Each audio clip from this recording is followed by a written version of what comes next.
Após a sinfonia matinal de berros e ameaças telefônicas, não perdi tempo. Enfiei-me em qualquer coisa, joguei o cantil na pia e enchi com o santo remédio, whisky. Não era uma escolha mais saudável, mas a saúde nunca foi o meu forte. Hoje ia ser um daqueles dias, e eu sabia que precisaria de um gole em algum momento para encarar o circo. O carro arrancou na direção da delegacia enquanto a rádio despejava teorias sensacionalistas sobre a Alice.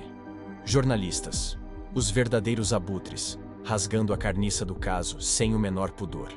Um deles chegou a dizer que ela tinha fugido para se juntar a um culto.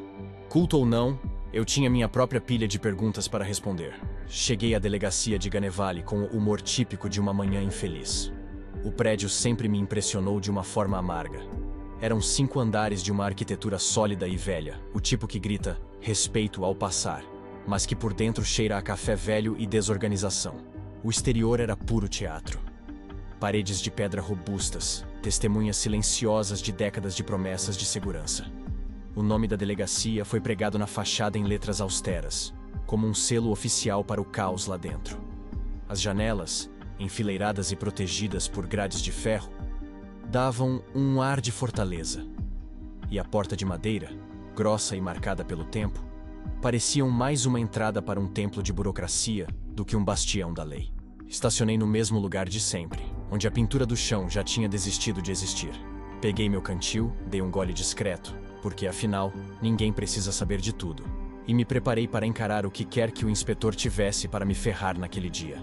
Adentrei o primeiro andar da delegacia, passando direto pelo hall de entrada.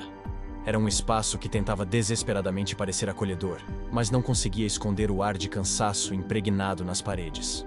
Tons de cinza suave dominavam o ambiente, com a recepção circular em madeira escura reinando no centro, ostentando o emblema policial em bronze como um distintivo de autoridade. Tudo parecia limpo e arrumado, mas havia algo na organização meticulosa que me deixava desconfiado, como se estivesse vendendo um sorriso falso. As cadeiras estofadas ao redor eram para os azarados que vinham relatar seus problemas ou buscar informações. Do outro lado, uma máquina de café zumbia suavemente, oferecendo um problema genérico para quem tinha paciência para esperar. Um mapa da cidade decorava uma das paredes, indicando os distritos como se alguém realmente fosse usá-lo para algo útil. Ao lado, um quadro de avisos carregava o fardo de comunicar tudo e nada ao mesmo tempo. Policial Santos fica na recepção, impecável como sempre. Ela tinha aquela calma irritantemente eficiente, lidando com tudo como se não houvesse caos no mundo. Com um aceno entre os dentes, murmurei um cumprimento rápido, mais por educação do que por real intenção. Ela respondeu com um sorriso automático, talvez acostumada à minha falta de entusiasmo. Passei reto pelo emblema brilhante na mesa e segui em direção ao elevador antigo à esquerda. Era uma relíquia de metal escovado, com botões tão desgastados que as marcas dos números mal podiam ser vistas. A luz suave dos brilhos acima tentava criar uma atmosfera menos deprimente, mas o esforço era inútil. Apertei o botão para subir, ignorando o rangido quase teatral do mecanismo, e esperei enquanto a máquina ancestral se arrastava pelo eixo. O elevador rangeu uma última vez antes de abrir suas portas para o andar final.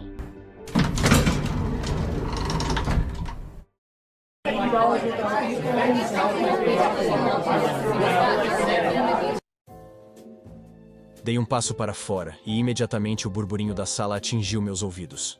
Todo mundo parecia estar ali. Era como se o andar inteiro tivesse sido invadido por uma reunião não planejada. Detetives gesticulavam, com pilhas de documentos nas mãos. Vozes se sobrepunham em discussões que iam de casos urgentes a piadas sem graça. E o som inconfundível de telefones tocando preenchia os espaços entre as conversas. Desviei o olhar para minha sala, meu pequeno refúgio, onde eu podia me esconder do caos e organizar meus pensamentos sem interrupções. A porta estava fechada, como se me chamasse para entrar. Mas não era para lá que eu precisava ir. Ainda não. Respirei fundo e continuei em direção ao escritório do inspetor. Atravessando o ambiente, percebi os olhos curiosos que me seguiam por momentos fugazes, antes de retornar aos monitores ou às pilhas de papel. As mesas eram como sempre, cheias de computadores e pastas que continham o peso do mundo.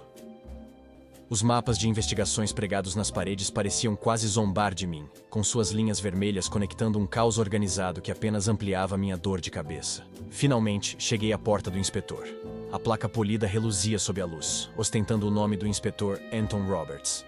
Por um instante fiquei parado, diante daquelas palavras. O som abafado de vozes dentro da sala se misturava ao burburinho lá fora. Respirei fundo novamente, preparando-me mentalmente. Era hora de enfrentar o dia. A mão já estava na maçaneta. Ao entrar na sala, eu poderia sentir a tensão no ar.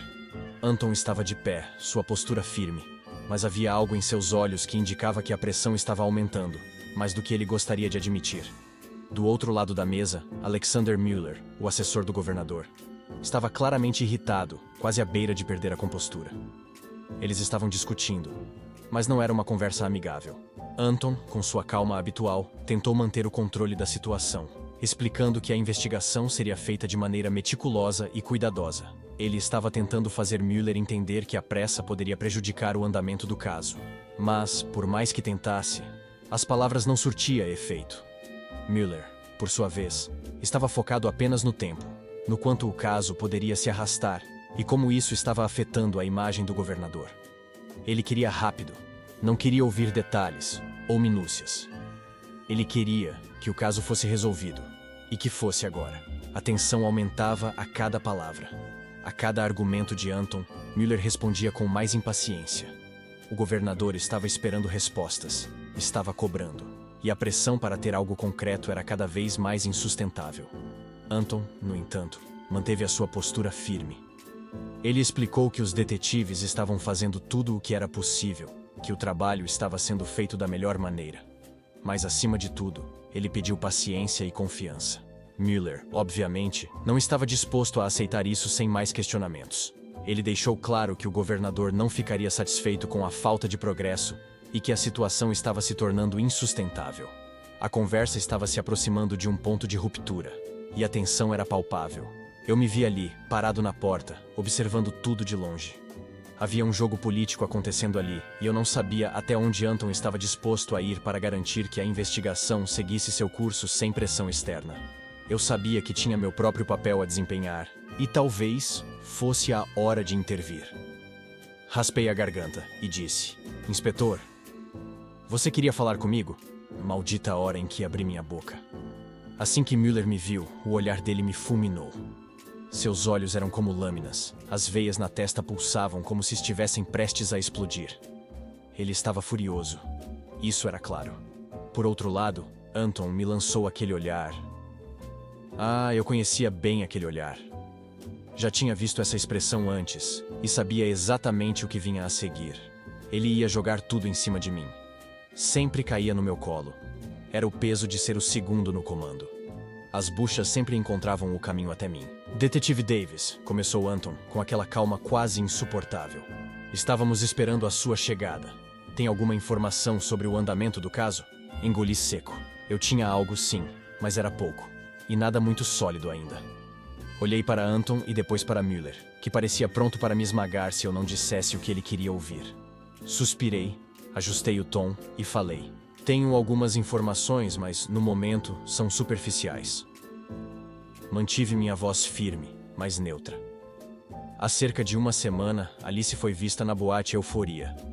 Ela estava na companhia de 2 mulheres. Uma delas, até agora, não consegui identificar. A outra estava sob o nome de Roxanne, uma garota de programa associada a Lotus. Fiz uma breve pausa, ajustando minhas palavras antes de continuar. Na cena do crime, tudo aponta para que o corpo tenha sido deixado lá, o que nos leva a acreditar que o assassinato ocorreu em outro local. Estou indo falar com Emily para ver se ela consegue recuperar o celular de Alice e, além disso, verificar câmeras das ruas próximas à boate e ao beco onde o corpo foi encontrado. Também vou precisar pedir à doutora Lenora que passe a necropsia da Alice na frente. Isso pode nos dar respostas mais rápidas. Terminei de falar e senti o peso do silêncio na sala. Anton continuava impassível, mas Müller estava queimando de raiva. Era quase palpável. Foi aí que decidi mudar de tática. Eu sabia que a próxima parte não ia agradar. "Senhor Müller", disse com um tom controlado, "precisamos continuar essa conversa na minha sala. Tenho algumas perguntas a fazer." Müller quase deu um passo à frente, os olhos dele me queimando vivo. Se aquele homem pudesse, teria me matado ali mesmo, sem hesitar. Mas eu sabia que essas perguntas não podiam ser feitas aqui, não na frente de Anton. A resposta que eu buscava envolvia o governador. E se Anton ouvisse? Era capaz de tirar Müller da delegacia antes que eu tivesse a chance de descobrir o que precisava. O olhar de Anton não mudou, mas eu sabia o que ele estava pensando. Essa é sua bucha agora, Davis, parecia dizer. E de fato, era. Os passos de Müller atrás de mim soavam como marteladas no chão, cada um mais pesado que o outro. Parecia que ele ia abrir uma cratera no piso antes de chegarmos à minha sala. O homem não fazia esforço algum para disfarçar sua impaciência. A respiração era pesada, quase um rosnado. Eu sabia que precisava agir rápido antes que ele explodisse de vez. Enquanto atravessávamos o departamento, meus olhos buscaram alguém disponível. Vi um jovem policial, cabelo bem cortado e uniforme impecável. Me aproximei rapidamente. Preciso que fale com a Emily, disse em tom firme, mas sem gritar. Peça que ela recupere o celular da Alice e tente puxar qualquer dado relevante. Além disso, faça um levantamento das câmeras nas redondezas da boate Euforia e do beco onde o corpo foi encontrado. Redes sociais, conexões, qualquer coisa que aponte algo sobre ela. Fiz uma pausa, encarando o policial para garantir que ele estava prestando atenção. Diga para procurar por uma prostituta de luxo chamada Roxane. Ela é associada a Lotus. Isso pode ser importante. O policial assentiu com um aceno rápido e seguiu para cumprir as ordens. Atrás de mim, Müller já começava a reclamar. Um murmúrio cortante que parecia ficar mais alto a cada segundo. Isso vai demorar muito? Ele resmungou. Ignorei. Não valia a pena responder agora. Chegamos à minha sala e eu girei a maçaneta, empurrando a porta. Entre, disse, sem olhar para trás, mas com a voz carregada de autoridade. Ele hesitou por uma fração de segundo antes de entrar. Minha sala não tinha nada de especial. Uma mesa de madeira antiga, cheia de papéis espalhados, uma luminária desgastada pelo tempo e cadeiras funcionais. As únicas coisas que realmente se destacavam eram as fotografias nas paredes. Imagens de pontos conhecidos da cidade. Um beco iluminado apenas por um poste quebrado. A ponte de aço reluzindo sob a chuva. O parque central em um dia de neblina. Capturas de momentos quase esquecidos, congelados no tempo. Müller parou por um instante, seus olhos vagando pelas fotos. Eu sabia o que ele estava pensando. Era impossível ignorar a ironia. Eu investigava as sombras de Ganevale enquanto exibia sua beleza nas paredes. Pode se sentar. Indiquei a cadeira em frente à minha mesa. Ele se acomodou, ou melhor, se jogou na cadeira, ainda com o corpo tenso. A mão direita dele tremia, um tique nervoso quase imperceptível, mas que não me escapava. Me sentei lentamente, olhando para ele com calma, mas por dentro, minha mente era um redemoinho. Eu sabia o que precisava perguntar, mas a pergunta não seria bem recebida. Ainda assim, deixei que o silêncio se estendesse por um momento. Müller começou a bater os dedos na lateral da cadeira, o ritmo acelerando conforme o desconforto crescia. Então, Müller, comecei, minha voz baixa e controlada. Quanto disso tudo tem a ver diretamente com o governador? O impacto da pergunta foi imediato. O tique na mão dele se intensificou e seus olhos se estreitaram como se eu tivesse acabado de acender um pavio curto. A tensão na sala tornou-se quase palpável.